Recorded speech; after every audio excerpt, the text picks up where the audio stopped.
You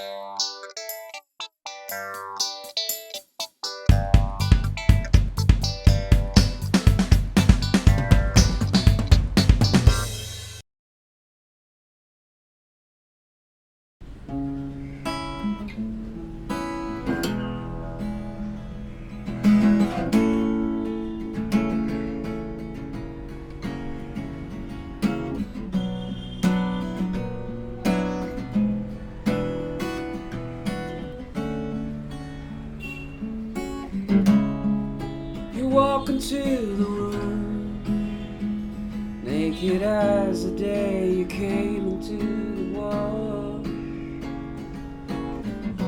I watch you slide beneath the sheets and in the lights. As you fall asleep, I caress you like a blanket till we close our eyes. When surrounded feels so sweet, we're both surprised.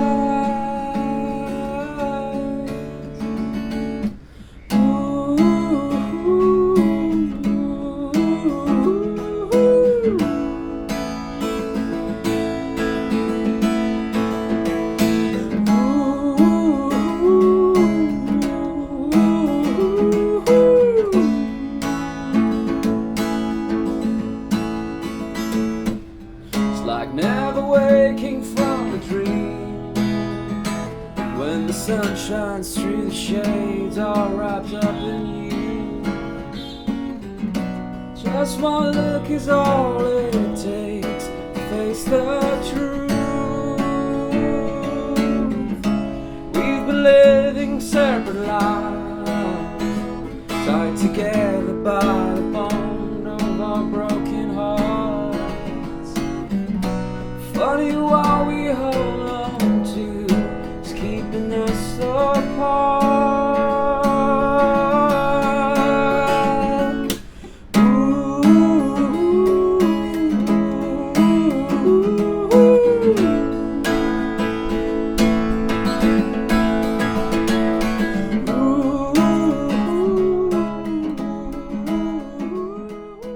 My earliest introduction to music would have been, in school. Like I was here at school in Santa Cruz West, Sacred Heart School. We had a music teacher who would come in once every week and teach us some very basic songs. And it's something you don't realize. Like you're 4 or 5 years old, and then you find yourself being called up to the front of the class and singing in front of the class. And I kind of realized that I could sing at that point, when I was really young. But then I was lucky that I lived in a community. I still live in this community that encourages, supports music. I think that kind of spawned like a generation of musicians in this place itself. And initially I would want to just sing, but then I realized there were a few people who would play, so I started playing for myself. And I became someone who, like a solo artist, someone who can get up on stage with one guitar and perform. For me, that was it. Like, from school through college, and I joined bands and I was playing, and then songwriting happened much later, of course. I think I knew it, that I knew that I really wanted to sing. I knew I wanted to have something to do with music. Probably like during college, when you're exposed to a lot more music, a lot more people, and some more audiences and everything, you kind of realize it. But at that point, I knew that there's not much I could do within the music scene in Bombay. So nothing I could do to make any money, to put it in that way. It only happened much later, when I was in Muscat, and I had gone through 3 jobs already, each job lasting no more than a year. And I kind of realized that like a 9 to 5 is really not what I want to do. So by a process of elimination, I realized that what's left. So I got back to Bombay. I quit everything, and I pursued what would turn out to be a music career. Well, my first big influence was undoubtedly Sting. I think when I heard his music when I must have been 15, when I really got into his music. So I remember buying a tape of the best of Sting and the Police, and being hooked onto that tape and listening to it every day, and like learning all the songs and everything. What really struck me was, of course, that raw sound, but still it was amazingly intricate. It was they take their own songs and change them around however they want them on stage at that moment. And then the crowd was a cross section of Bombay society at that time. It was like ladies in saris was intermingling with hipsters from Goa who may have come down at that point of time, and it was pretty crazy to watch. I mean, that was sensational. Besides Sting, I guess there've been many minor influences. I'd say there've been a few like major influences too. The major ones being Jeff Buckley. When I was 25, and I was in during the last job I had when I was in Muscat. I stumbled onto some of his recordings, and I was listening to them day in day out, and it kind of really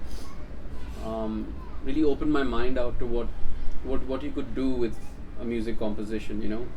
So he was a really big influence. And then around that same time, I was listening to a lot of Radiohead. I was listening to a bit of Damien Rice. I was listening to pretty much everyone, Clapton, whatever, name it. But I think Buckley stood out for me as as something similar that I would like to do with my music. See, it's like this. Lyrics are at the core of the song. So is the melody. What's more important now is think of it this way. The first thing that might hit most people is melody. They'll pick up the tune. But the thing that stays with them subconsciously is the lyric, because over time they will realize the meaning of the song.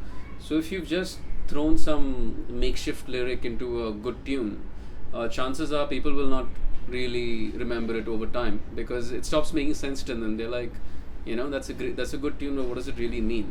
And then they're lost. But there are some songs where you start to see layers of meaning as you go along, as you grow into the song. And those are the best songs. That's what they turn out to be the best.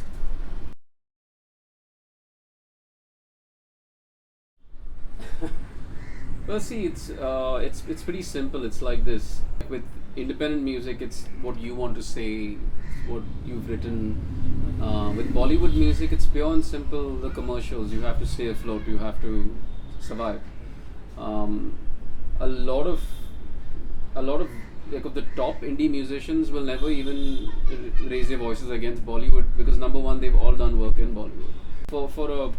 For a good session musician on the scene in Bombay or anywhere, they have the independent bands that they play with, but their priority to make their money for the financials is always going to be a Bollywood act or something like that. The only way what I can see is that when producers and directors start using independent music in their films rather than getting a guy to compose from scratch, that's going to just help the independent scene, I think.